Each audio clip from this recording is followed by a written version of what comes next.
Making the DP World Tour great again. About 2 weeks ago, the DP World Tour's commissioner Keith Pelley had a brilliant chat on the No Laying Up podcast. In it, Keith discussed many different topics, including the positive High Court ruling against LIV, where a judge ruled that the DP World Tour players would be fined for playing LIV tournaments, thus forcing them to give up membership to the DP World Tour.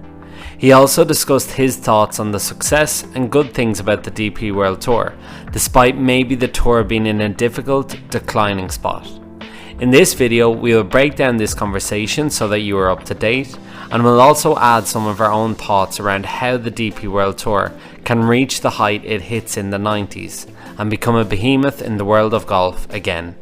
Some of this may include taking some ideas from LIV Golf, in all honesty, but hear me out. As always, thanks so much for watching Golf and Ball. If this is the kind of content you're interested in, please do hit the subscribe button for more weekly news, views and rambling videos from our team. Number 1. Keith Pelley's conversation. I would recommend everyone go listen to the No Laying Up conversation. It was really eye-opening. Pelley began by defending the High Court decision, which ruled that DP World Tour players who are still members but playing on the LIV Tour can continue to get fined for every LIV tournament they play. For a while, LIV Golf were paying the fines for the players, but ultimately they stopped paying them after the court case. So most of Richard Bland, Lee Westwood and Ian Poulter have backed down and left the European Tour. Sergio is still a part of the tour for some strange reason, as he believes most rules don't apply to him. Hilariously, Westwood stated that he didn't want to be part of the regime anyway. Hypocrite? Much? Pelley then went on to talk about the nature of the conflict.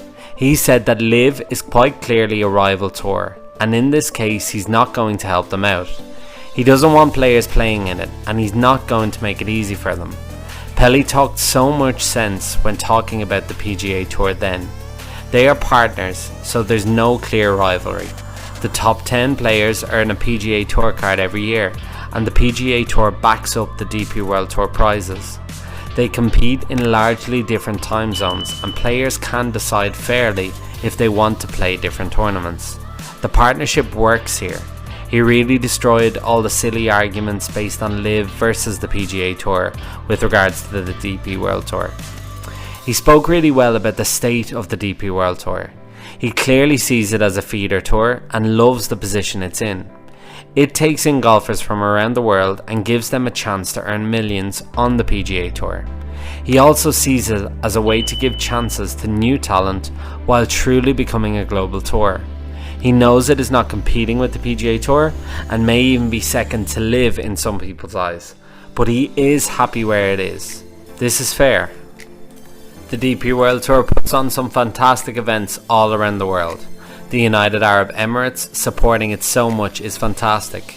The Scottish Opens and the majors keep it alive while it visits countries around the world to truly grow the game. I think it's in very safe hands with Keith Pelley. Now, how can we make it better? Ultimately, as we have seen time and time again over this past year, golfers follow the money. This means that the PGA Tour is always the most desired destination for most golfers, followed by LIV. Until the DP World Tour ends up getting some crazy sponsor, it is going to stay behind those tours with regard to golfers playing in it. However, this does not mean that it has to be a boring tour. In my opinion, it should take pride in the fact that it can attract so much young talent and offer them the 10 PGA Tour cards it does each year. The DP World Tour is brilliant on social media and really good at selling, so we need to make the tour exciting again. Number 1. The race to Dubai needs to be restructured. The race to Dubai should be sold differently. It is a massive tournament at the end of the year for the DP World Tour golfers, but it doesn't mean much to the fans. I think it should be sold as the final event in which golfers can try and get the PGA Tour card for the following year. I think only 5 should be on offer. The winner maybe wins a 2-year exemption on the PGA Tour, and the other 4 win 1-year exemptions. This means that these golfers will have played brilliantly all year on the DP World Tour, and we'll be gunning for a good start on the PGA Tour in order to score points. If we can make the competition better for the fans, the tour will gain more eyes. It will be so cool to have a points-based system, and over the course of the year, with golfers who make the cut earning a point and then different points for different positions, like an F1 championship. All of it culminating in the race to Dubai, where a PGA Tour card is given. It will mean that every tournament during the year is important, and the finale will be so interesting. Number 2. DP World Tour teams. It's in the name, the DP World Tour. We've long talked on this channel about just how good the LIV idea of franchises ultimately is.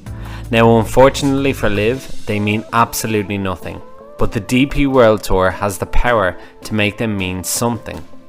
I think you could do this as a part of the season or something, but 4-ball team events. Sell it as Ryder Cup practice. Put regulars in teams and spend a month playing a big tournament like this in a different part of the world every year. The idea is a rough one, we admit, but stick with us. Imagine an English team playing a South African team of players. I just think that would be so much fun. Immediately the teams mean something and they have fans. Imagine TaylorMade's top European golfers playing Callaways. Imagine the Titleists having to play a team of Japanese golfers in the final of this thing. Tell me that would not get eyeballs on the DP World Tour. Imagine the merchandise. Using the ideas of LIV Golf and make the DP World Tour great again. The final thing I think that is needed is bigger events for the smaller guys. I think there should be something like a links course Masters, something that the Americans can't really compete with in Ireland or in Scotland. There should be an Asian swing and a mini kind of tournament there. The Rolex series events are excellent, but there's only 5 of them every year. More are definitely needed. In conclusion, the DP World Tour is not broken. It has so much potential. But just because the top golfers in the world don't really play there, doesn't mean it can't be exciting. And the DP World Tour has produced incredible talent in the last few years, and just given it to the PGA Tour. Let's make our tour great again. As always, thanks so much for watching. If you've made it this far, please hit the like button and give us a subscribe. That would mean the world. And we'll catch you in the next one.